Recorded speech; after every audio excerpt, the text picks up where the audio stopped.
কবে অবসান হবে কলিযুগে? সব ধ্বংস করতে আসবেন কল্কি অবতার। জানুন কি বলছে পুরাণ। হিন্দু ধর্ম অনুসারে বিষ্ণুর দশম অবতার অন্যতম হলেন কল্কি অবতার। কলিযুগের অবসান করতে তিনি আবির্ভূত হবেন। জেনে নিন কবে কলিযুগের অবসান হবেন। শাস্ত্রে 4টি যুগের উল্লেখ পাওয়া যায়। এই 4টি যুগ হল সত্যযুগ, ত্রেতা যুগ, দ্বাপর যুগ এবং কলিযুগ। বর্তমানে কলিযুগ চলছে। সনাতন ধর্মে শ্রী বিষ্ণু দশম অবতারের উল্লেখ পাওয়া যায়। এই দশম অবতারের মধ্যে শেষ বা দশম অবতার হলেন কল্কি অবতার। কলিযুগের শেষ পর্যায়ে কল্কি অবতারের জন্ম হবে বলে শাস্ত্রে উল্লেখ রয়েছে। চলুন বন্ধুগণ, ভিডিওটি শুরু করার আগে আমার অজানা রহস্য চ্যানেলটিকে প্লিজ সাবস্ক্রাইব করতে ভুলবেন না। লাইক শেয়ার অবশ্যই করে দেবেন।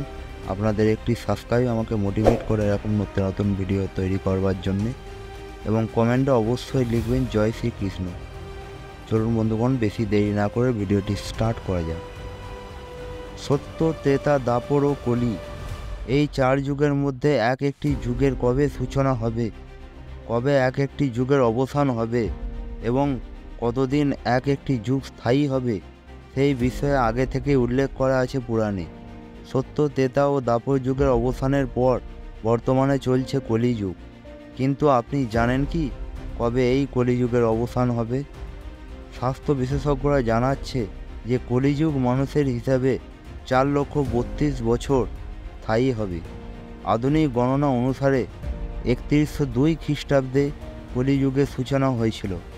অর্থাৎ সেই হিসাবে এখনও পর্যন্ত কলিযুগে 3102 প্লাস 2024 সমান 5125 বছর পেরিয়েছে। এবার কলিযুগের মোট স্থায়িত্ব অর্থাৎ 4,32,000 বছর থেকে 5126 বিয়োগ করা হয়, তাহলে পড়ে থাকে 4,27,885 বছর। এই গণনা অনুসারে কলিযুগ শেষ হবে এখনও এত বছর বাকি আছে। বর্তমানে এই সময়কে বলা হয়েছে কলিযুগের প্রথম পর্যায়। শাস্ত্র অনুসারে কলিযুগের শেষে আবির্ভূত হবেন কল্কি অবতার। কলিযুগের শেষে পৃথিবীর পাপে নিমজ্জিত হবে।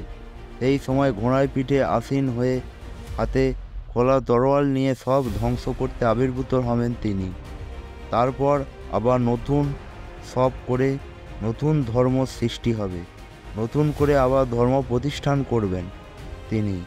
শ্রীমদ্ ভাগবত গীতা ও কল্কি পুরাণ অনুসারে কলিযুগের শেষ ও সত্যযুগের সূচনা সন্ধিক্ষণে আবির্ভূত হবেন কল্কি অবতার। পৃথিবীতে যখন পাপ আর অধর্ম ছাড়া আর কিছু অবশিষ্ট থাকবে না, তখন পাপের বিনাশ করতে কল্কি অবতার মানুষের মনে নতুন করে ধর্মের বীজ বুনবেন। তার কথা শুনেই মানুষ সত্যের পথে চলা শুরু করবে। কল্কি পুরাণে কল্কি অবতারের কথা বিস্তারিতভাবে আলোচনা করা আছে। উত্তরপ্রদেশে মোরাদাবাদের সম্বল গ্রামে জন্ম হবে কল্কি অবতারের। শ্রী রামচন্দ্রের মতো কল্কি অবতারেরও 4 ভাই থাকবে। ধর্ম পুনঃপ্রতিষ্ঠা করতে তার সব ভাইয়েরা তাকে সাহায্য করবেন। দেবদত্ত নামে সাদা ঘোড়ার পিঠে আসীন হয়ে সব পাপীদের বিনাশ করবেন তিনিই হলেন কল্কি অবতার।